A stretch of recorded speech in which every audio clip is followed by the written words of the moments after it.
look at how to edit the home page. We've looked at how to make changes and edit general content, but this home page obviously has a lot of information on it.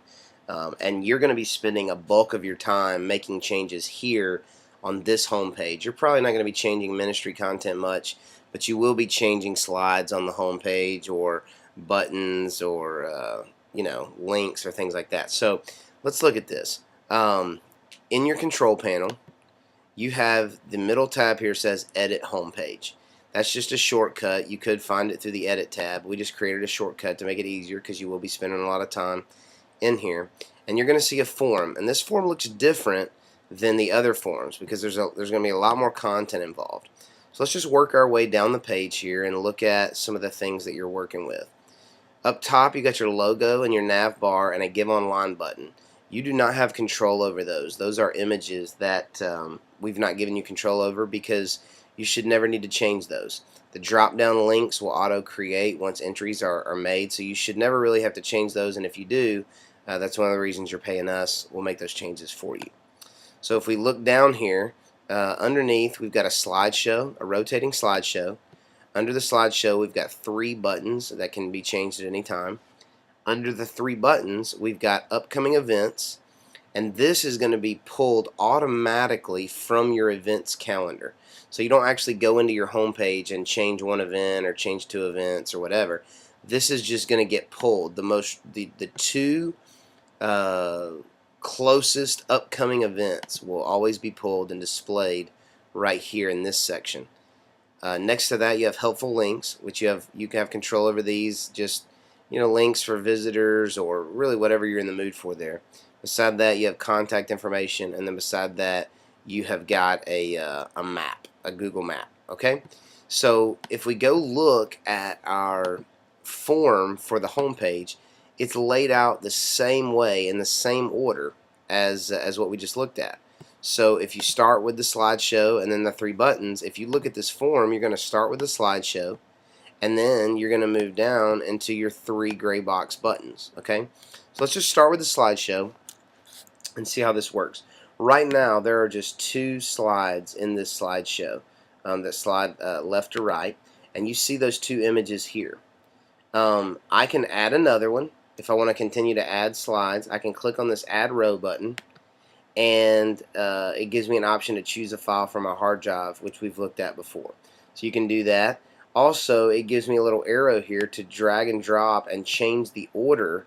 If I want to move what image shows up first, what image shows up second, any order you want to put them in, you have full control over that. If you ever want to get rid of a row, you can just go to this red icon that says Delete Row and just delete that.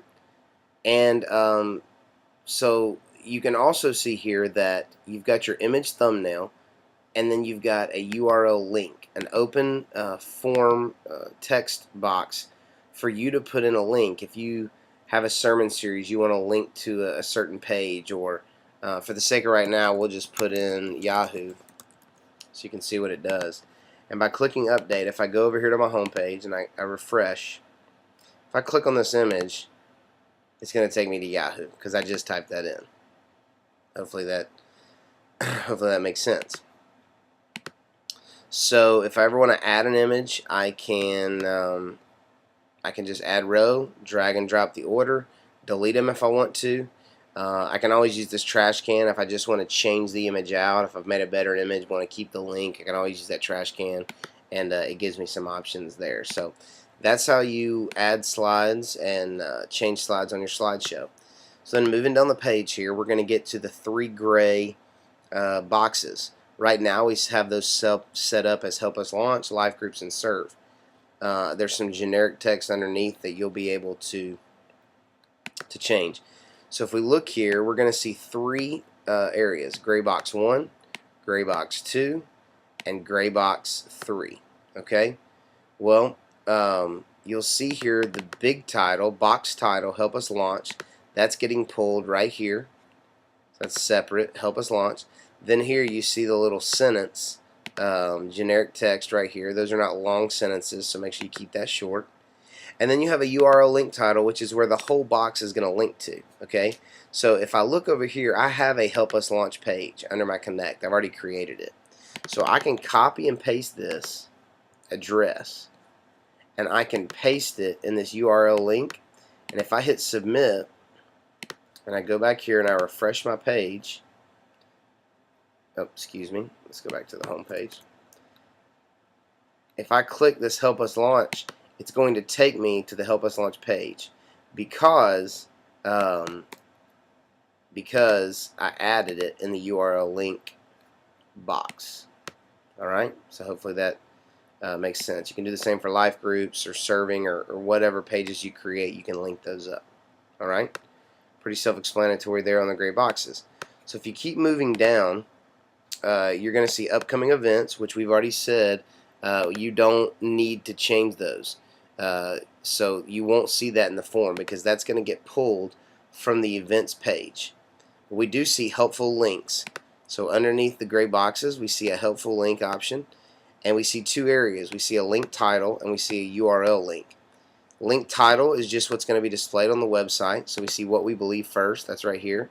Meet the Pastor, core values. We see what we believe, meet the pastor, and core values. The URL link is the web address or the web page that you want that to link to. Okay, and like always, you can drag and drop and put those in whatever order you want to put those in. And you can also add more. I would encourage you not to go past about 4 or 5 because it'll start looking a little tacky. But you can always do that, and then just like in the slideshow, you can delete those rows. If we keep moving over, we see a Contact Us spot. Well, right here, we've got a little area for Contact Us information. Whatever is typed in this box is going to be showing up just like that here. Well, we see 2 links for directions and send us an email. What we did there is we just typed in the word directions, and we used this link icon and linked that up to an address. And then once we hit submit, that right there links to Yahoo. Okay. And last but not least, we see a Google map. And the way that we get that map is we have a place to embed a map code. And we got that from Google Maps. We put in an address, which right now is actually my home address. But we put in an address and in the Google Maps, and then got an embed code for the size that we needed it, which was 242 by 140, and we pasted that in there, and we hit submit, and we have our home page. So just by clicking on the edit homepage tab, you can go in there and make the changes. Just locate the area on the home page that you are wanting to make the changes to, and go ahead and make them.